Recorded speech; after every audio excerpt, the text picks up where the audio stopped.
Peace TV reporters have been active at the UN headquarters since 2010, the age of former UN Secretary General Ban Ki-moon.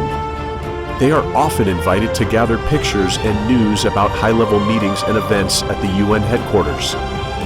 We usually report live on the scene the events of dozens of countries, including the US, France, the UK, Israel, Germany, Russia, Egypt, Kuwait, Bulgaria, Ukraine, and Morocco, and the EU at the UN headquarters and their residences in New York.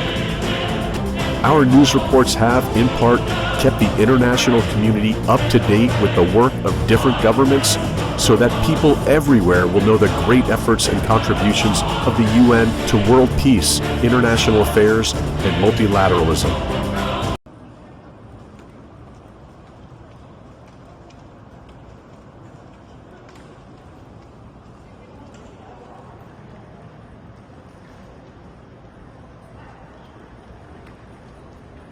And we did one last year, and we are doing one for this year.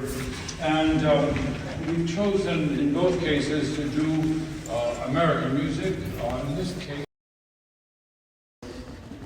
outlandish personality.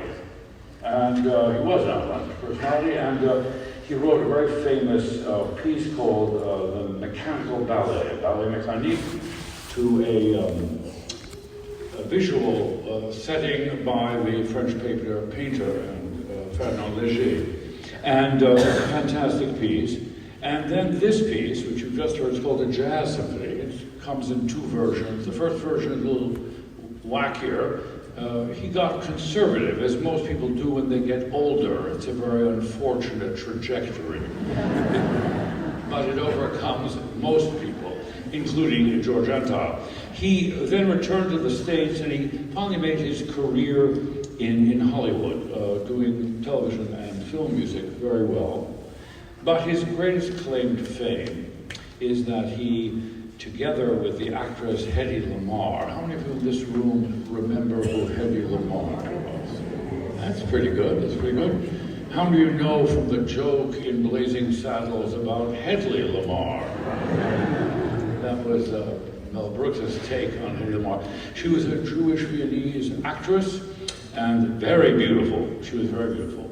And one of the great things about her, she was extremely imaginative and brilliant. And she, together with Antal, patented a radar, essentially a jumping, pulsating system to guide a missile. It's a mechanical, and it was adopted by the American military. She got a patent, and both of them were, I think, entered into the Hall of Fame of Inventors. It was an extremely brilliant and